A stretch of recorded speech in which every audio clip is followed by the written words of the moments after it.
Crusader fans, to another edition of the Valpo Coaches Show, a special season preview edition today. We have Crusader men's basketball head coach Bryce with us. Bryce, good to have you here. Thank you, Aaron. You know, getting ready for another fun season of basketball. Last season, obviously, a lot of excitement, winning the Horizon League regular season championship, hosting the tournament here on our home court. You have 1 year of head coaching under your belt now. Last year was your first year at the helm after a number of years as an assistant. How are you different now that you have that year as a head coach under your belt, and how's that helped you going into this season, having that experience as the head? Well, I think you can prepare a lot, being an assistant, being around the game a lot, but there's always something new that pops up as the game, evolves, new circumstances, new things surface. And so I did learn a lot last year. Sometimes I think it's good not to know as much because then you can focus on just certain things, but definitely some of the knowledge of quick decision making, things off the court handling. Hopefully I'll be even better prepared this year. Last season, there weren't real high expectations entering the year. You were picked mid-pack in the Horizon League, had one player named to the preseason second team All-League. Obviously, coming off the championship season, you look at the preseason poll, you got 40 of the 44 first place votes. Ryan and Kevin both named to the All-League preseason first team. How do you handle having those kind of expectations? Whereas last year, there weren't those expectations heaped on you. You kind of slid under the radar a bit. This year, you're kind of the top dog coming right out the gate. How do you handle that? Our main objective is we want to take care of ourselves. And going back to last year, the year before, this year, we're more concerned with results at the end of the year, standings at the end of the year. So our focus, whether we're picked 5th or 8th or 1st, is our team getting better, our team performing at the highest level that we can, and pretty much control the things that we can control. You've got a problem a lot of coaches would love to have, returning all 5 starters from the championship team last year. Up front, Kevin Van Vyk, Ryan Brokoff. In the backcourt, Will Bogan, Eric Buggs, Ben Boggs. And then also Matt Kenny off the bench, your core 6 back. And then a number of transfers in Bobby Capobianco from Indiana is eligible this year. Mishele Fernandez had to sit out last year, the Jamaican. He's eligible to play this year. Eligible right away, Jordan Coleman, who started his career at Hawaii. Alex Rossi, who started his career at Cal. And then mid-season, you pick up Levante Doherty, who started his career at South Florida. So you've got the core 6 back, all these talented transfers and players who haven't seen time, also fighting for playing time. How do you kind of mesh that all together and create a squad that'll be a cohesive squad on the court? Well, definitely a big reason of our success last year was the team chemistry.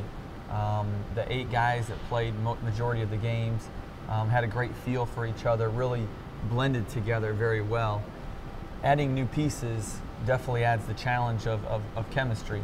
And a lot for the coaches we can see during practice, but until we actually get in the game and we see which players play well as a unit, which ones gel together, then we'll have an indication of which lineups and which people are going to really be able to contribute to help our team this year. International experience has been a big thing. Obviously, Crusaders, a lot of international players over the years. You had 3 players this past summer play internationally. Ryan Brokoff, most notably, one of the final cuts from the Australian Olympic team, but did get a lot of great experience playing with the highest level players in his country.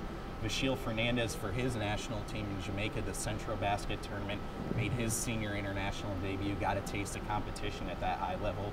And then somewhat different, Bobby Capobianco, traveling to East Asia with the USA Eagles on a trip, kind of a goodwill trip that involved a lot of basketball games.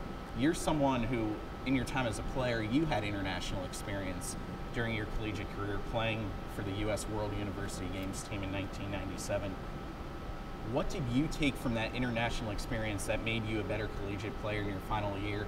And have you seen any changes so far from those 3 that played overseas that you see them implementing that knowledge into their games here? Well, anytime you get to play extra games in the summer, that's a huge advantage. When you come back in the fall, usually you're in better shape. Again, you've maybe been in some situations playing against some pro caliber players that have helped you learn some new things, new tricks to bring back to your game in the fall. And so I think the biggest thing that these three gained is they all got to play a different style of ball. They got to play with different rules. They got to play against guys that were bigger and stronger and already playing professionally for many years.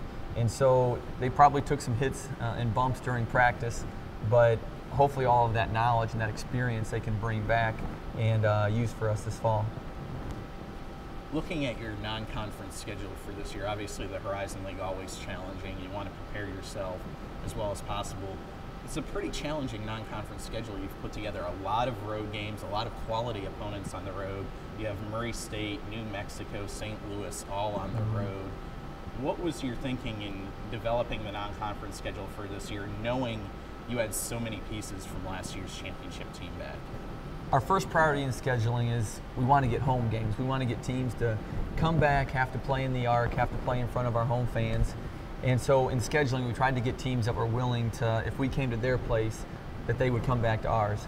And, you know, St. Louis, New Mexico, Murray State were three of the teams that they said after we go there that they would come back to Valpo. So really wanted to give our fans, you know, a great opportunity to see some very good teams on our home floor. The second part is we'd like to give our guys a lot of challenges in the non-conference schedule to help prepare us for the conference season. And going into the environments that we're going to go into, we'll definitely prepare them for when we get to conference, playing in front of big crowds, playing against very good players. And so I believe our non-conference schedule serves both those purposes. Last weekend, the university was on fall break. An advantage for you in that you got to spend a lot more time with your team than you can while classes are going on. How did you use that time, and did the team get better during that time, that extra time you were able to spend with them on the court? Definitely.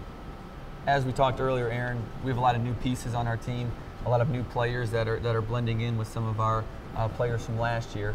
And so anytime we can spend some time on the floor together and also some time off the floor, it helps us grow as a team and grow our chemistry.